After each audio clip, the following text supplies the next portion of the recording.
শুভ সন্ধিয়া বন্ধু বান্ধৱীসকল বিবি ডিজিটেলৰ অন্য এটা ভিডিঅ'লৈ আপোনালোক সকলোকে স্বাগতম জনাইছোঁ। আজি আমি জেনেৰেল নলেজৰ এটা শিতান ল'বলৈ আৰম্ভ কৰিছোঁ। এই শিতানটো হৈছে প্ৰথম অসমীয়া। আমি ইতিমধ্যে প্ৰথম অসমীয়া বুলি শিতান এটা আগতেও আলোচনা কৰিছিলোঁ। আজি তাৰ আমি দ্বিতীয় খণ্ডটি আলোচনা কৰিবলৈ ওলাইছোঁ। গতিকে মই বেছি পলম নকৰি ভিডিঅ'টোৰ মাজলৈ গৈছোঁ। ইয়াতে চাব প্ৰথম প্ৰশ্ন যেটো দিয়া আছে যে অসমৰ প্ৰথমখন কেন্দ্ৰীয় বিশ্ববিদ্যালয় তেজপুৰ বিশ্ববিদ্যালয়। তেজপুৰৰ নপামত অৱস্থিত, নপাম বুলি ঠাইত অৱস্থিত তেজপুৰ বিশ্ববিদ্যালয়। অসম ক্ৰিকেট সন্থা ২ নম্বৰ প্ৰশ্ন। অসম ক্ৰিকেট সন্থাৰ প্ৰথম সভাপতি গোপীনাথ বৰদলৈ। অসম ক্ৰিকেট সন্থাৰ প্ৰথম সভাপতি আছিল। তাৰপিছত ৩ নম্বৰ প্ৰশ্ন। অসম ক্ৰিকেট সন্থাৰ প্ৰথম সম্পাদক কোন আছিল?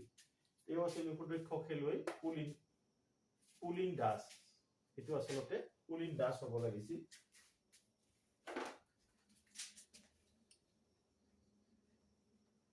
পুলিন দাস।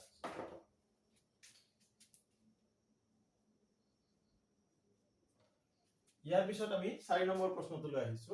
ৰাষ্ট্ৰীয় পৰ্যায়ত শ্ৰেষ্ঠ অভিনেত্ৰীৰ সন্মান পোৱা প্ৰথম অসমীয়া ৰাষ্ট্ৰীয় পৰ্যায়ত ফিৰিঙতি বুলি এখন বোলছবিৰ কাৰণে বোলছবিত বোলছবিত অভিনয় কৰি শ্ৰেষ্ঠ অভিনেত্ৰীৰ সন্মান লাভ কৰিছিল মলয়া গোস্বামী। এইটো মনত ৰাখিব দৰকাৰী। ৫ নম্বৰ প্ৰশ্ন। অসমৰ প্ৰথমখন ইংৰাজী বাতৰি কাকত অৰ্থাৎ ইংৰাজী ভাষাত প্ৰকাশিত প্ৰথম অসমীয়া বাতৰি কাকত ১৯৪৬ চনত প্ৰকাশিত হৈছিল। আজিও চলি আছে দা আসাম ট্ৰিবিউন। এই বাতৰি কাকতখন প্ৰথমখন ইংৰাজী বাতৰি কাকত। ৬ নম্বৰ প্ৰশ্ন। প্ৰথম অসমীয়া অভিধান প্ৰণেতা কোন আছিল? অভিধান লিখিছিল প্ৰথমতে অসমীয়া হিচাপত তেওঁ হ'ল যদুৰাম ডেকা বৰুৱা। এইটো। তাৰপিছত জ্ঞানপীঠ বঁটা বিজয়ী প্ৰথম অসমীয়া মহিলা। জ্ঞানপীঠ বঁটা সাহিত্যৰ সৰ্বভাৰতীয় পৰ্যায়ত এটা সন্মানীয় বঁটা জ্ঞানপীঠ বঁটা সাহিত্যৰ ক্ষেত্ৰত দিয়া হয়। আৰু এইটো পাইছিল মামণি ৰয়ছম গোস্বামীয়ে। তেওঁ প্ৰথম অসমীয়া মহিলা হিচাপত জ্ঞানপীঠ বঁটা অৰ্জন কৰিছিল। বন্ধু বান্ধৱীসকল, এইবাৰ আমি এইটো শিতানৰে ৮ নম্বৰ প্ৰশ্নটোলৈ আহিছো। ইয়াতে দিয়া আছে কি অসমৰ প্ৰথম মহিলা ডক্টৰ কোন অসমৰ প্ৰথম? ডক্টৰ ৰজনীপ্ৰভা শইকীয়া। এইটো মনত ৰাখিব। অসমৰ প্ৰথম মহিলা IAS Indian administrative service IAS প্ৰথম হল অসমীয়া মহিলা পাৰুল দাস। তাৰপিছত অৰ্জুন ১০ নম্বৰ প্ৰশ্ন। অৰ্জুন বঁটা লাভ কৰা প্ৰথম অসমীয়া মহিলা মনালিসা বৰুৱা। সাঁতোৰবিদ আছিল সাঁতোৰবিদ নহয় আচলতে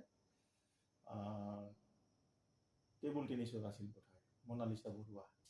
আচ্ছা, এইটো মোৰ ইমান ভালকে মনত নাই, মুঠতে এইটো নামটো মনত ৰাখিলে হ'ল মনালিসা বৰুৱা।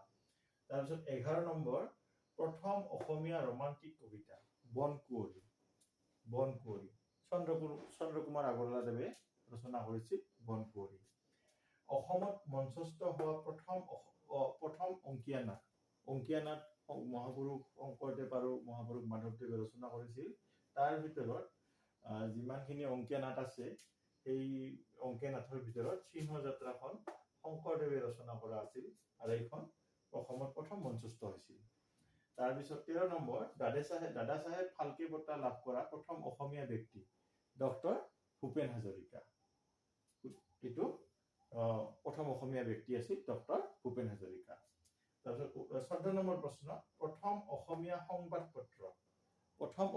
সংবাদ পত্ৰ এইখনৰ নাম হ'ল অৰুণোদয়। অৰুণোদয়খন প্ৰথম অসমীয়া সংবাদ পত্ৰ। কিছুমান সংবাদ এই অৰুণোদয়ৰ জৰিয়তে মানে কি সেই সময়ত এইটো স্বাধীনতাৰ আগৰ কথা, স্বাধীনতাৰ আগত কি হৈছিল প্ৰচাৰ কৰা হৈছিল এই অৰুণোদয়খন। বন্ধু বান্ধৱীসকল, এতিয়া আমি ১৫ নম্বৰ প্ৰশ্নটোলৈ আগবাঢ়িছো। পদ্মশ্ৰী বঁটা পোৱা প্ৰথম অসমীয়া মহিলা। পদ্মশ্ৰী বঁটা বহুতে পাইছিল, তাৰ ভিতৰত প্ৰথম অসমীয়া মহিলা পদ্মশ্ৰী বঁটা পোৱা নামটো জানিব লাগে এইটো হৈছে নলিনীবালা দেৱী এইটো মনত ৰাখিব তাৰপিছত 16 নম্বৰ প্ৰশ্ন প্ৰথম অসমীয়া অৰ্জুন বঁটা বিজয়ী এইটো হল ভগেশ্বৰ বৰুৱা তেখেতৰ জন্মদিনটোত আমাৰ এটা দিৱস পালন কৰা হয় অভিৰুচি ক্ৰীড়া দিৱস এইটো মনত ৰাখিবলগীয়া কথা ভগেশ্বৰ বৰুৱা প্ৰথম অসমীয়া অৰ্জুন বঁটা বিজয়ী তাৰপিছত 17 নম্বৰ প্ৰথম অসমীয়া মহিলা মুখ্যমন্ত্ৰী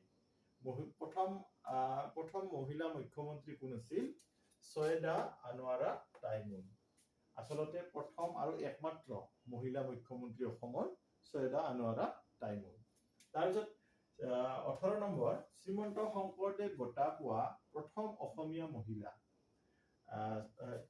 এইটো হৈছে ইন্দিৰা মিৰি শ্ৰীমন্ত শংকৰদেৱ বঁটা পোৱা প্ৰথম অসমীয়া মহিলা আৰু প্ৰথমতে শ্ৰীমন্ত শংকৰদেৱ বঁটা পোৱা ব্যক্তিগৰাকী কোন আছিল কীৰ্তিনাথ হাজৰিকা আমি ইয়াৰ আগৰ আলোচনাত এইটো কি হৈছে এইটো দিয়া হৈছিল গতিকে এইটো হৈছে কি যে প্ৰথম অসমীয়া মহিলা হল ইন্দিৰা মিৰি তাৰপিছত 19 নম্বৰ প্ৰশ্ন অসমৰ প্ৰথম গৰাকী মহিলা ক্ৰিকেট আম্পায়াৰ ক্ৰিকেটত আম্পায়াৰ থাকে পৰিচালনা কৰাৰ কাৰণে আৰু প্ৰথম গৰাকী মহিলা ক্ৰিকেট আম্পায়াৰ অসমৰ পৰা হৈছিল জয়শ্ৰী দেৱী এইটো মনত ৰাখিব তাৰপিছত আজিৰ আলোচনাৰ শেষৰ প্ৰশ্নটো লৈ আহিছো এইটো হৈছে প্ৰথম টেনিছ সন্থাৰ অসম টেনিছ সন্থাৰ প্ৰথম